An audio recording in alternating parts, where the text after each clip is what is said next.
Today we're going to talk about food, health, education, and justice, and then have a few concluding remarks. But we'll start, as we have each week, with some art. And in this case, it's a poem called Blessing the Boats by Lucille Clifton, who I'm sure many of you know was born and raised in Buffalo and went on to become one of America's most prominent poets.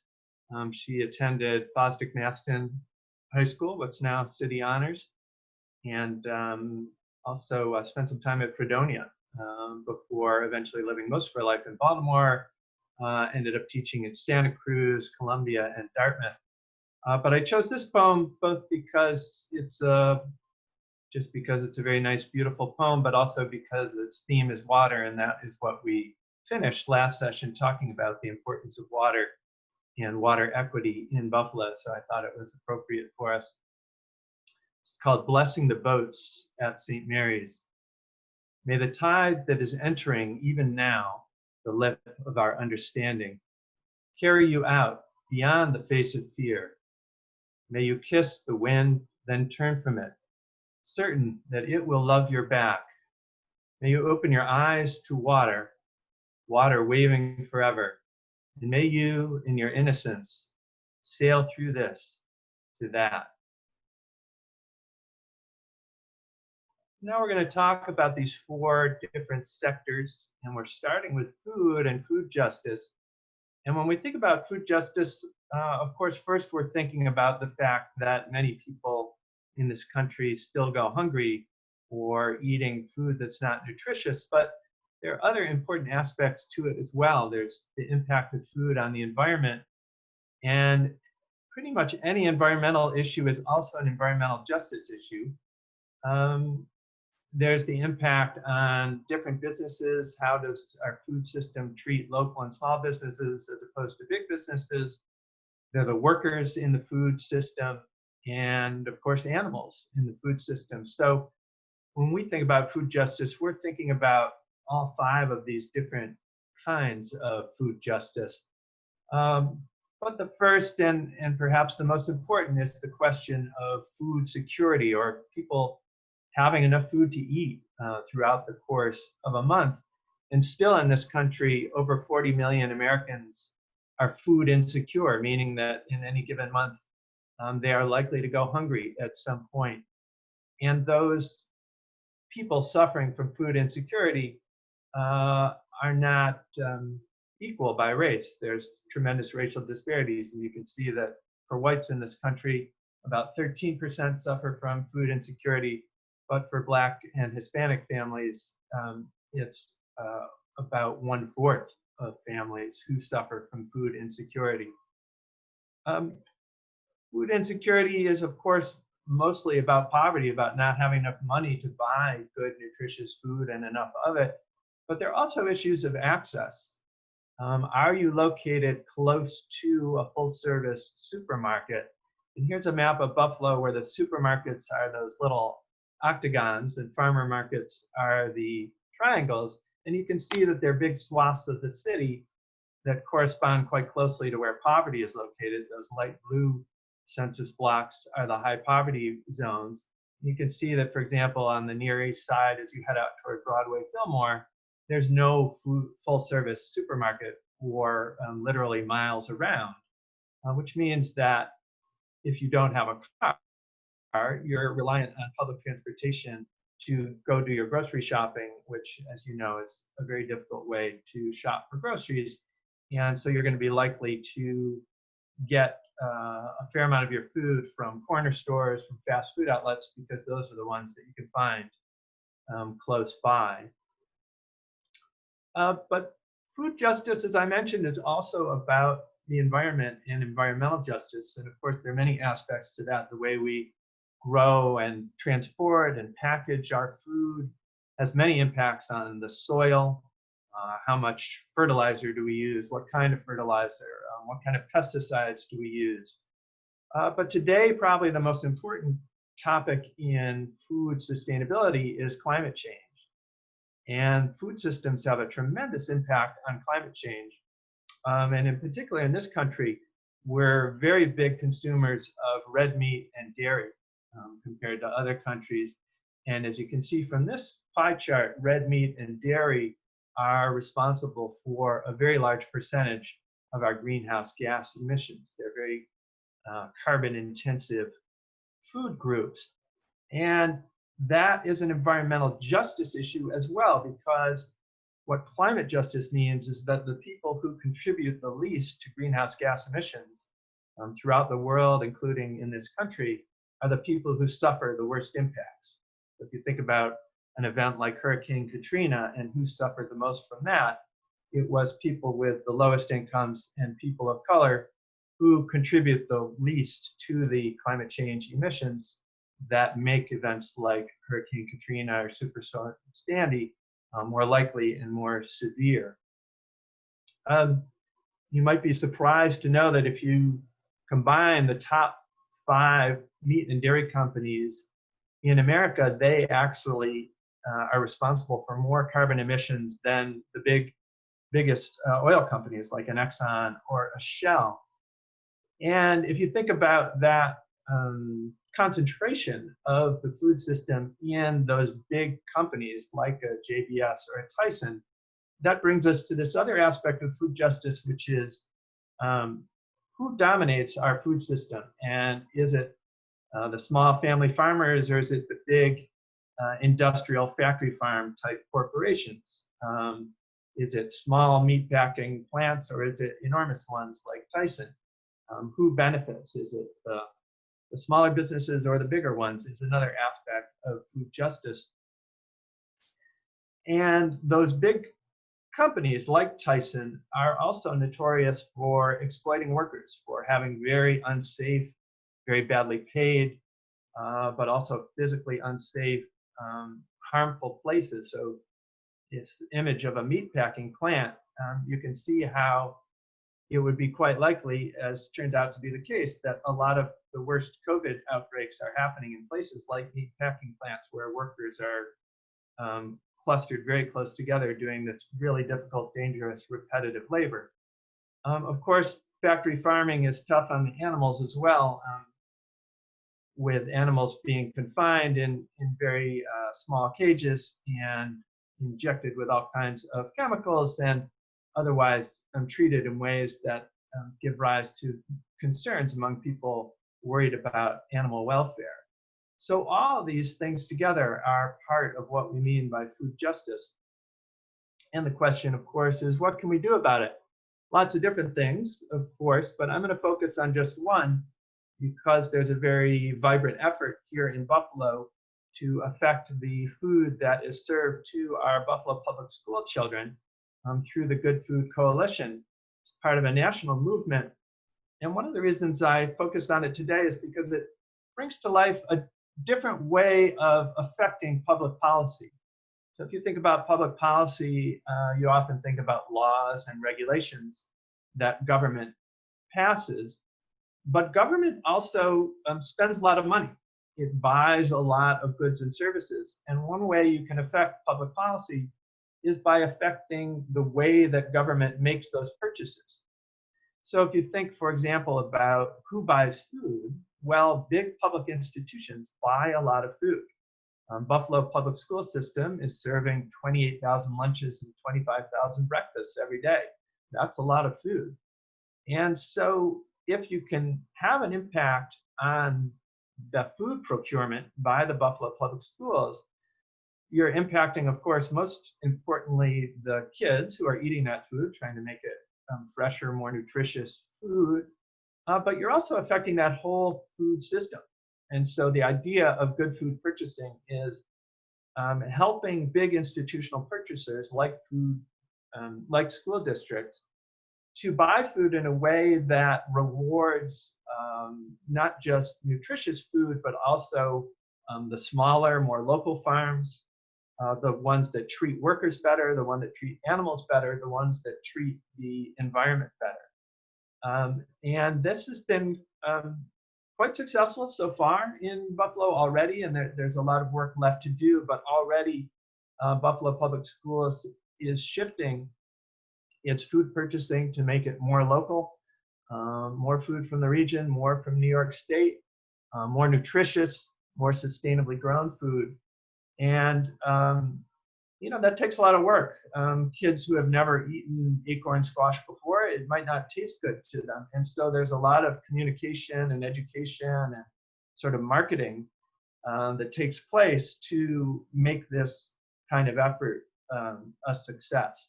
But it's going quite well, and already there's been a lot of progress in improving the quality of food that the students eat in the Buffalo Public Schools.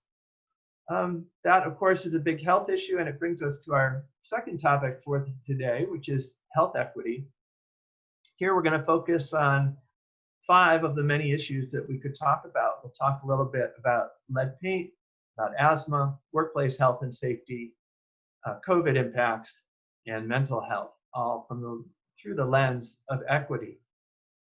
We talked about this a little bit in a previous session, but lead exposure is a really serious problem here in Buffalo. We have worse lead exposure rates than Flint, Michigan, which became, of course, the most famous lead exposure place in the country, but we're actually doing worse here. And the reason here is not our water system, as it was in Flint, but it's really the lead paint in this old housing stock. So we have some of the oldest housing in the whole country here in Buffalo. And it happens that it is mostly smaller wood frame buildings. When you drive around Buffalo, you don't see a lot of apartment buildings. You see singles, duplexes, triplexes, fourplexes, especially those old duplexes. That's most of Buffalo's rental housing. And that means that when it gets in bad repair, the lead paint that was used in it for many years tends to flake off and chip and to create lead dust that toddlers in particular, who spend a lot of time on their hands and knees, on floors, playing with things that get exposed to lead dust and then touching their mouths, have a tendency to get lead poisoning. And here you can tell from this map that the lead exposure rates are much higher in the lower income neighborhoods and the most segregated neighborhoods. There's almost no lead exposure happening in the suburbs. The housing stock, of course, is more recent and incomes are much higher. There's more owner-occupied housing. It's really the high poverty, high rental neighborhoods on the east and west side where almost all of the lead poisoning is happening. So it's very much a justice issue as well as a health issue. And as I'm sure you know, lead poisoning, even in small amounts, can have an impact on children's cognitive abilities and behavioral issues as they go through life. And so even though most kids who get this lead exposure, they're getting it at fairly low rates nowadays. They're not getting the real massive cases of lead poisoning. That's a lot less frequent, luckily, because we took lead out of gasoline and out of paint. But even the small differences that it makes to them, when you aggregate them and you think about how many children are suffering from this, it becomes a very major public health issue. A quite similar issue in many ways is asthma, because it also varies tremendously by race and income, and it also has to do with people's living conditions as well as their access to health care. So this is national data that shows the tremendous disparities in asthma prevalence by race and by income. And you can see the big green lines. The biggest one is Puerto Rican, second biggest multiple race, third biggest is African American. Much higher rates of asthma in those populations than among whites. If you look at the bottom of the chart, you can see that if you're below the poverty line, your chance of having asthma is much, much more than if you have a middle or upper income. Now, why should that be? Why should asthma depend on things like race and income? There are many reasons, but one of them is that asthma is exacerbated by air pollution. And air pollution is not evenly distributed. People of color in this country tend to live much closer to sources of air pollution, such as highways and factories, than do whites. So in almost every state in the union, people of color are living with more air pollution than whites. in those darkest colored states, which are Indiana and Alabama, it's over twice the rate of air pollution that people of color face than whites. But even in a state like New York, which is, as you can see, lighter colored, there's still a substantial difference. And if we think about our own region, we can easily see why. Here's Route 33. Where was Route 33 placed? Well, it was placed through the heart of the Black neighborhood in the city of Buffalo, something that's sometimes referred to as infrastructural racism. The decisions that we make about our public infrastructure have different impacts depending on race and income. And in every city around the country, when these commuter highways were built in the 50s, 60s, and 70s to connect people now often living in the suburbs, especially whiter, more affluent people, with jobs that might still be downtown, those highways were placed through the heart of lower income neighborhoods of color. And that destroyed a lot of wonderful amenities, like in Buffalo, of course. Tragically, we used the Frederick Law Olmsted Humboldt Parkway to create the 33 and destroyed that, but also had a tremendous impact on the residents and the businesses of those neighborhoods.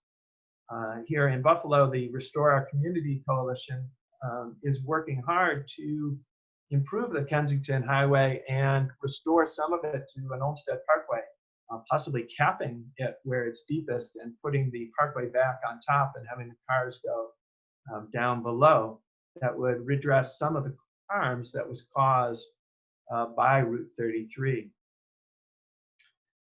Turning now to workplace health. It's a shocking fact that it's actually worse for your health to work a low quality job than it is to be unemployed. Well, obviously being unemployed is very bad for your health, but health and safety conditions are so poor in so many of the lower skilled jobs that it's actually worse for your health to be working there than to be unemployed. We worked with a local law professor, Nicole Hallett, a couple of years ago to do a survey of Buffalo workers, and she found that over half of them had at least one potential health and safety violation that they identified at their workplace. But it's not just the hazards that you face at work, it's also what happens when you get sick, and the fact that if you're in a low-wage job, you're very unlikely to have paid sick leave. Thankfully, we passed a paid sick leave law in New York State this past year that helps to redress that. And in many states, they don't have a law like that. And it means that people are losing jobs because they get sick, but it also means that they're going to work sick and exposing their coworkers and customers and others to the illnesses that they have. Obviously, a very prevalent concern in the time of COVID. Workplace health issues also have to do with the very irrational way we do health coverage in this country, which is largely through employment. And of course, most countries don't do it that way. It's a bit of a historical accident that we do it that way. But one of the things it means is that when people lose their jobs, they often lose their health coverage, as has happened in the most recent pandemic. In the pandemic, of course, we've talked about this a little bit already, but it is not an equal opportunity disease.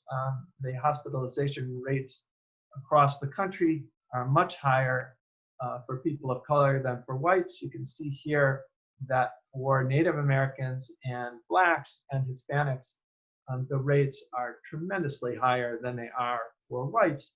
And one of the reasons, of course, is the jobs that people are doing, as well as where they're living and how they're living. But the workplaces that are exposing them to more risk are a big part of the problem. It's true here in Erie County. And here our economic geographer at Cornell has mapped out the COVID cases. And so the neighborhoods that are majority people of color, that's the small gray bar. So about 20% of people in Erie County are living in neighborhoods that are majority people of color, but that's where more than a third of the COVID cases are occurring. Lastly, on the topic of health, this might be one of the most shocking and disturbing slides that I'll show you. This is severe or serious psychological distress by income and race in this country. So you often hear the phrase, money can't buy happiness, but money can actually buy quite a bit of happiness, or at least freedom from serious psychological distress.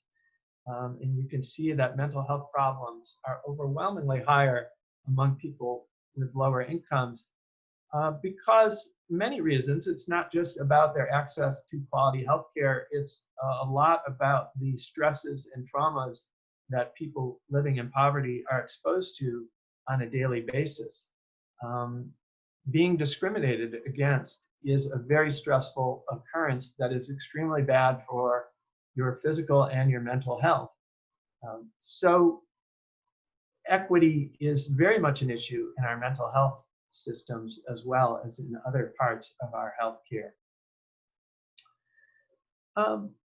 We have many partners in Buffalo doing wonderful work around health. I only have time to tell you about one of them, and I chose this one because it's small and you might not have heard of them, and because their philosophy is so close to our own.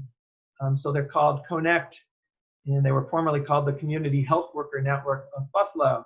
And they focus very much on exactly what we've been talking about, these social determinants of health. In other words, the way that your health is tied to issues like poverty and discrimination, and not just what happens when you're actually in the doctor's office or in the hospital.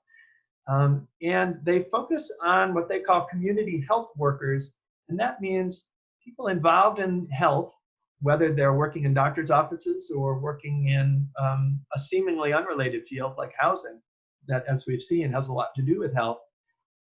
People working in these sectors who are of the community that they're working on. So people who live in the neighborhoods or identify in other ways with the communities that they're trying to help. The idea being that they have a tremendously important reservoir of knowledge about the communities that they're serving that is very helpful in terms of keeping them in good health. So in the context, for example, of the Buffalo public school system, it means that parents and students should have a very powerful voice when it comes to talking about health and wellness in our schools. So here are our friends from Connect, or the Community Health Worker Network of Buffalo, on the steps of City Hall. And they and many allies have had some really powerful success in improving school wellness here in Buffalo. Starting with making sure that we were asking our students about their health with a youth behavior risk survey every year. Getting school wellness teams in each school in the district. And two campaigns that I was very happy to play a role in, trying to get recess back in our public schools. Recess had sort of dwindled away over the years as the priority had been on standardized tests and math and reading scores. In many schools, kids were simply not getting recess at all. And phys ed classes, where particularly in the 3rd through 6th grades, the kids were getting much less phys ed than the state regulations actually require.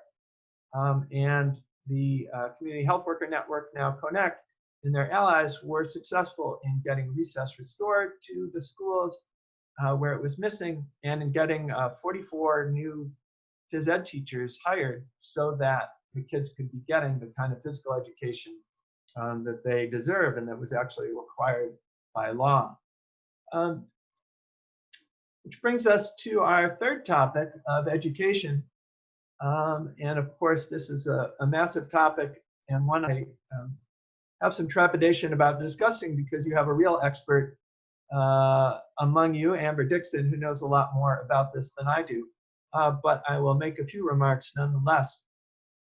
And my focus is, of course, on the equity issues and the fact that in this country, the strongest predictor of educational outcomes, such as graduation rates and scores on standardized tests, is family income. And for all the discussion of Buffalo schools, that factor, the fact that 4 out of 5 kids in our Buffalo public schools qualify for free or reduced price lunch because their family's income is low, is an incredibly powerful fact in any discussion of how our kids are doing. So if you look at the chart of graduation rates by geography, The bottom bar is City of Buffalo.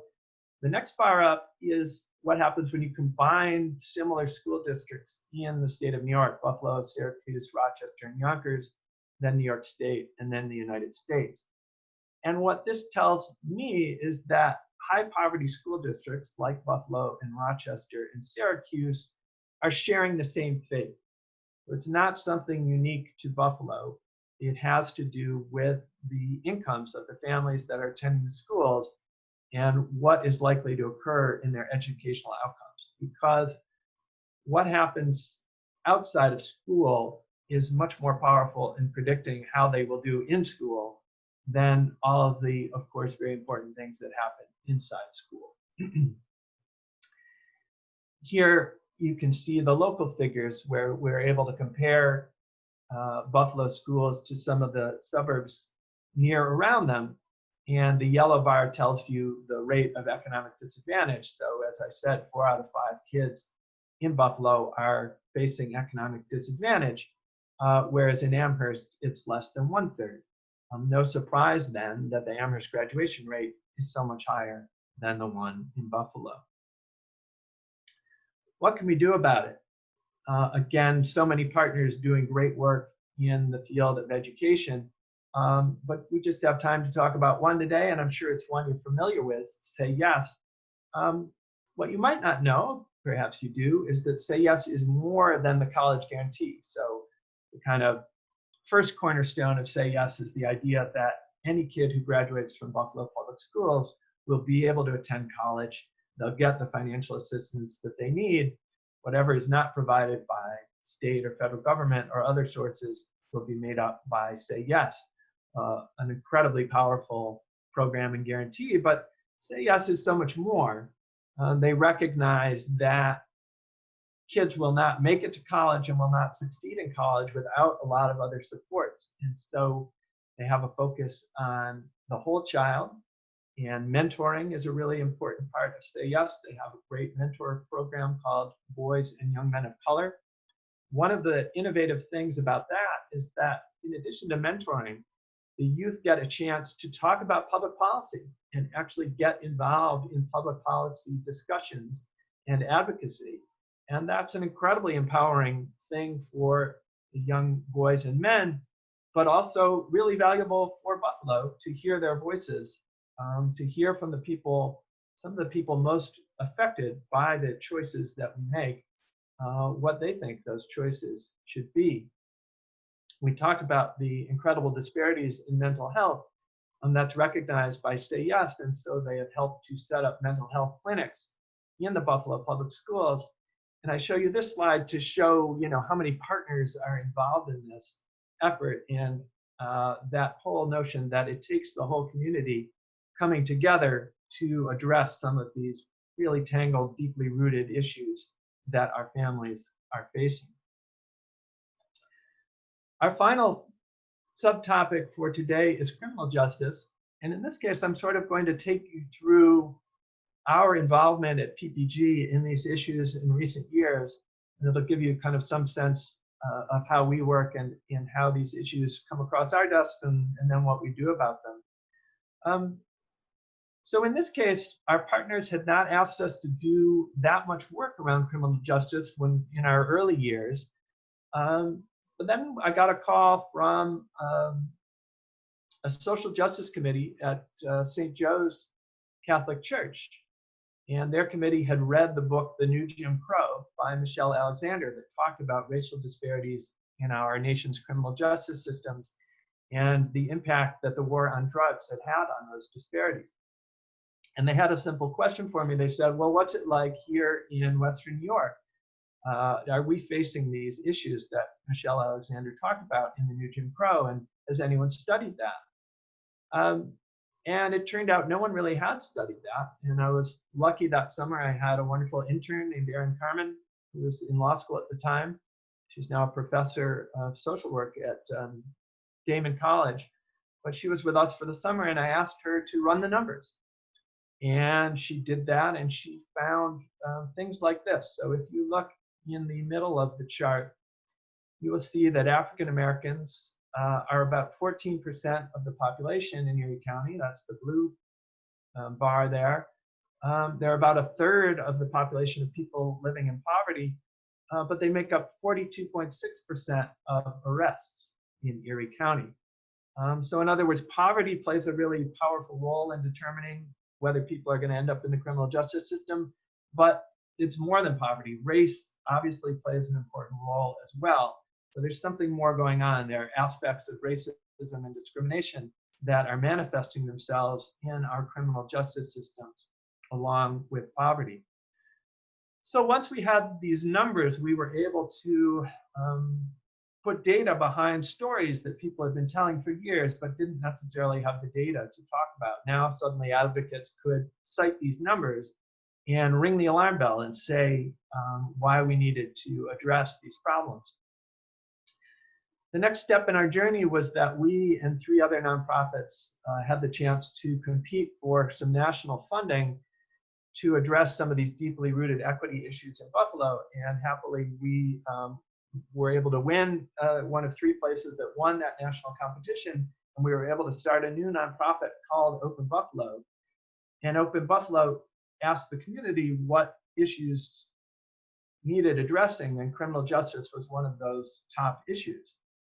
And they got right to work on it. And we were able to collaborate with them on a very lengthy, deeply researched report about policing in Buffalo that came out several years ago and included 33 recommendations for change and lots of data and information about policing in Buffalo, about policing all over the country, what works, what doesn't.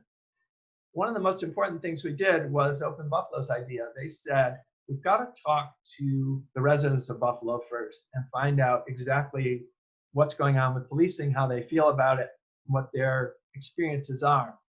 And so Open Buffalo, with our help, talked to 2,000 people in the city of Buffalo, not your typical survey, 2,000 in-person conversations about policing, and asked them a lot of questions. Here's just one, but I think it was the very most important question of all. We asked, do you think police respect people of color here in Buffalo? 20% said yes, 57% said no, 23% said do not know. This was really powerful data for us because when we went to City Hall, when we went to the police, their first response was, well, we don't have those kind of problems here. We're doing a great job. Here's all the ways we're doing a great job. And we were now able to say, the people you serve don't think so.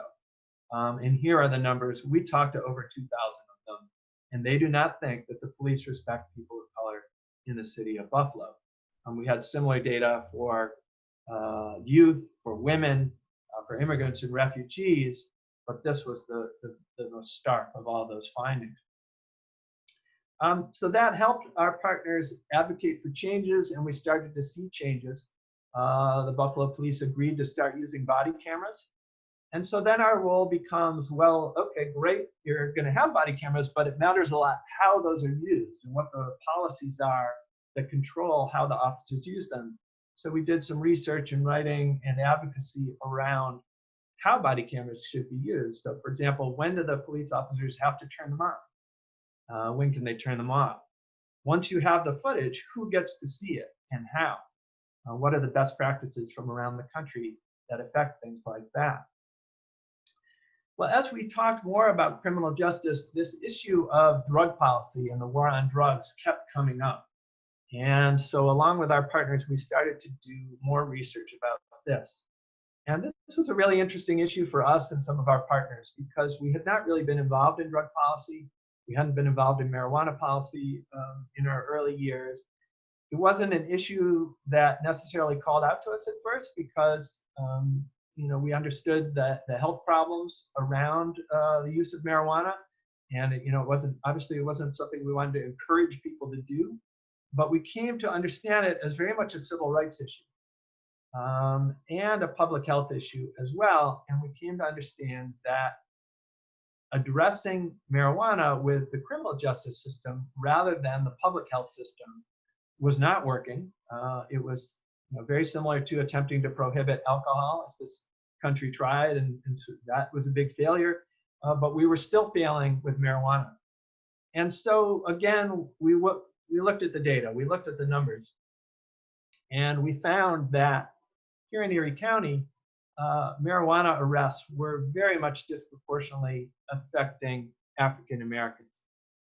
Now, this chart is shocking because it shows that African Americans, while they make up only, again, less than 14% of the population, were accounting for more than 2/3 of the marijuana arrests. Well, it becomes more shocking when you read the research and you learn that African Americans use marijuana slightly less than whites. So you're using this substance less than whites, and yet you're accounting for almost all, or for most of the arrests. And so our partners and we have been very active in trying to address drug policy at the local and the state level, and have had some success. The city of Buffalo now has tremendously deprioritized marijuana arrests for simple possession, and they do much, much less of it than they had been doing, and that has helped to bring down those racial disparities. Sometimes we get calls not from our partners, but from elected officials who want research on Western New York issues, and this was the case when it came to bail. State Assembly member Sean Ryan called us and he said, there's a lot of discussion around bail policy in the state of New York, and we're really not hearing from Western New York on it, and we need to know how this issue impacts Western New York. In this case, the data was not easy to find. The state doesn't keep good data about what judges do when it comes to bail, money bail, and so we had to go to court and watch. And so we went into court and we watched bail hearings, over I think about 250 of them, and we found something surprising that people didn't really know until we looked, which is that here in Buffalo we were setting really high bail amounts, even for misdemeanor offenses, much, much higher than they were in New York City. There are various historical reasons for that, but this data was very important in the statewide discussion around bail to show our legislators that this wasn't just a New York City issue, but was very much an issue in Buffalo as well. Well, the state passed bail reform, and the basic idea of bail reform is that people were sitting in jail not because they'd been found guilty of a crime, but because they were awaiting trial and didn't have the money to bail themselves out. In other words, people with less money were being incarcerated where people with more money were not, for the simple reason that they had less money. Nothing to do with what the crime was, but just not having the money to bail yourself out. And of course, sitting in jail has tremendously powerful negative impacts on yourself and on your family and on your community.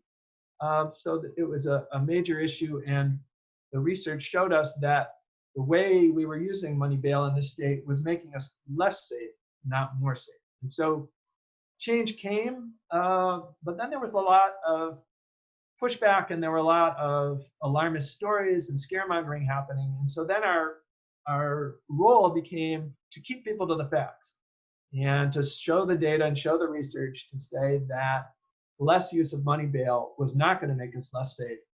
It was going to make us more safe, as well as more equitable. Well, of course, things changed all around the country with the killing of George Floyd, and people took to the streets, and there were demonstrations here in Buffalo as well as across the nation, and there still are. And then our role, again, is to supply that research and data and strategy and help make sure that opportunities aren't lost, because suddenly city officials were very interested in talking about further police reform. And there was a window of opportunity to get some of those recommendations that we had talked about years ago passed into law. And so that's what we've been working on in recent months, is working with our partners who are the more sort of on the ground types, the more community organizing types, and helping them with some of the research they need to make sure that good policies get enacted. So where are we today when it comes to police reform? Well, when I look back at those 33 recommendations that we made and some of the other work that we've been doing, we've seen a lot of progress. One of the simple things we said originally was, hey, the city's law actually requires our police to be accredited independently to make sure that their policies are correct and up to date. The city charter requires it, but it never happened. And so we embarrassed them a bit about that, and they did the work to get accreditation. And that really helps because policies that are out of date or bad get exposed to light through that accreditation process. We talked about body cameras and marijuana policy. Another really important change that the city made was it disbanded what it called its strike force, which was doing a lot of the stop and frisk policing, the very aggressive, proactive policing that was having dramatic impacts on people of color. And they replaced that with a neighborhood engagement team that is doing community policing. It's actually going out and talking to people and trying to build relationships with them and rebuild trust throughout the city. Mayor Brown just last month committed to 2 more really important reforms that we've been advocating for.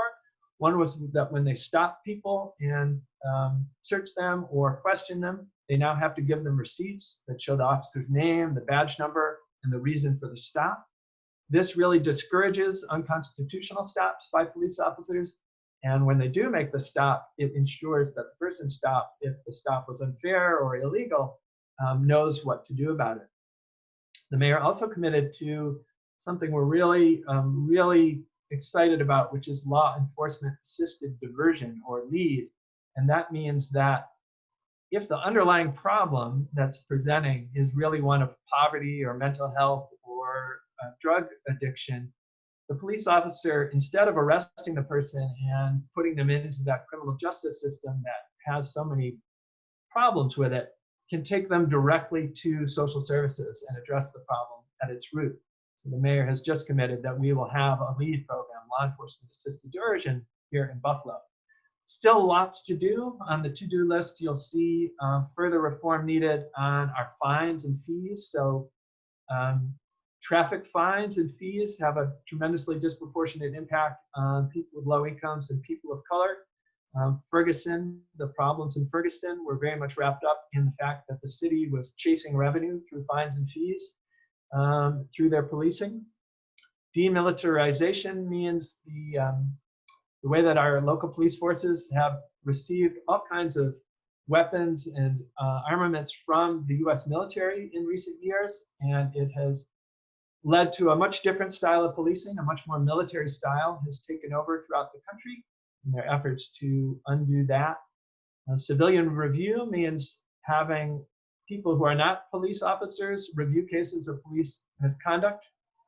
Carriel's law refers to Carriel Horn, and the idea is that when a police officer intervenes to protect a citizen from harm by a fellow police officer, instead of being fired, as Carriel Horn was, they should be rewarded and recognized, and that there should be a duty to intervene and protect people from harm if a fellow officer is threatening them harm. So lots more to do on police reform, but also some really significant progress that came from obviously not just research and the data that we were able to provide, but thousands of people getting involved in organizing and demanding change. All right, that brings us to our conclusion, and I just want to make a few remarks about what we've discussed over these past sessions. The most important theme of this has been not just how pervasive the impacts of poverty and inequity are, but how they manifest in all these different sectors, and they almost disguise themselves as health problems or education problems or justice problems, when at their root they come from poverty and inequity. And one way to think about that is to ask yourself, if all the students in the Buffalo Public Schools were as affluent as the ones in the Amherst Public Schools, what would our education problems look like? Of course, we would still have problems. I'm sure Amherst Public Schools have all kinds of problems. There are all kinds of ways in which they could be doing better, I have no doubt. And that's really important. You know, nothing could be more important than having good educational policies and practices and well-run schools. But when you do this thought experiment, you can see that those education problems look a lot different and a lot less like a crisis if you have addressed the issues of poverty and inequity. You can do the same thing in health and housing, food, and everything else that we've talked about. We talked about what causes poverty. and that it's really a question of public policy. It's choices that we as a nation, as a state, as a county, as a city make that keep people's incomes too low. That has to do with things like minimum wage laws, the laws that affect people's ability to organize into unions and demand higher wages, and for people who are unable to work, the levels of public assistance that we provide them. We talked about the fact that it's also a matter of expenses and that public policy affects our expenses too. If our tax system is regressive rather than progressive, if it punishes people with low and middle incomes rather than people with higher incomes, that affects poverty. If we fail to regulate exploitative businesses like the rent-to-own industry that we discussed, that increases poverty. If we have this crazy health insurance system based on employment that shifts so many, for one thing, it costs way too much, and for another thing, it shifts those costs onto individuals in a very inequitable way, that affects poverty and inequity. And if we don't supply enough funding for basic needs like housing, like utilities, like food, that of course affects poverty. If it's not rocket science, if it's not finding a cure for cancer, if we can understand pretty easily how these public policies impact poverty, why do we as a nation tolerate such absurdly high levels of it in our country, when very similar countries have found ways to have much less poverty and much less inequity? Many books have been written on this subject, but I'll give you my own point of view, which is that the critical factors are the history of race in this country, the culture and philosophy of individualism that is so powerful in this country, and the influence of money on government, which means that wealthy people and groups are able to buy public policies that favor them rather than people with lower incomes. What causes inequity? All these inequities that we've seen, why do we tolerate them? Where do they come from? Again, many books have been written on the subject. You'll get my very short version, which is that all of us very naturally crave to be more powerful, to be more wealthy, to have more prestige. We all do. Why wouldn't we? The problem is that when a group gets an unfair advantage in one of these areas, they try to keep it. And they try to keep it in many ways that are both conscious and unconscious. But they seek to embed those advantages in public policy and in culture. And they do that by making them seem natural, as if, of course, things are always this way, that's normal, or it happens for many other reasons. And so there's nothing we can do about it, or why would we want to do about it? It's the way things are. These seemingly neutral policies and these unconscious biases that, again, we all have, every single one of us, reinforce inequity. And if we want to change things, we can't just say, well, if we just stop discriminating, that's going to solve everything. Because no, these are embedded in our policies and our culture in very powerful ways. And it takes vigorous affirmative action to change them. So how can we do that? What can we do about poverty and inequity? Of course, it starts with learning. And that learning has to include recognizing our own biases and the unfair advantages that many of us share, sharing that knowledge with others, and then organizing. Because as individuals, we can do very little. When we organize in groups, we become very powerful.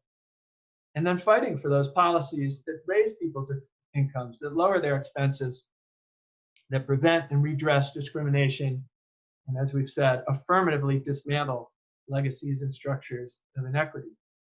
So we've saved a little time for questions. I want to thank you all for the opportunity to share this with you and let you know that I'm always available. You can call me or email me when you have further questions or interests that you want to address.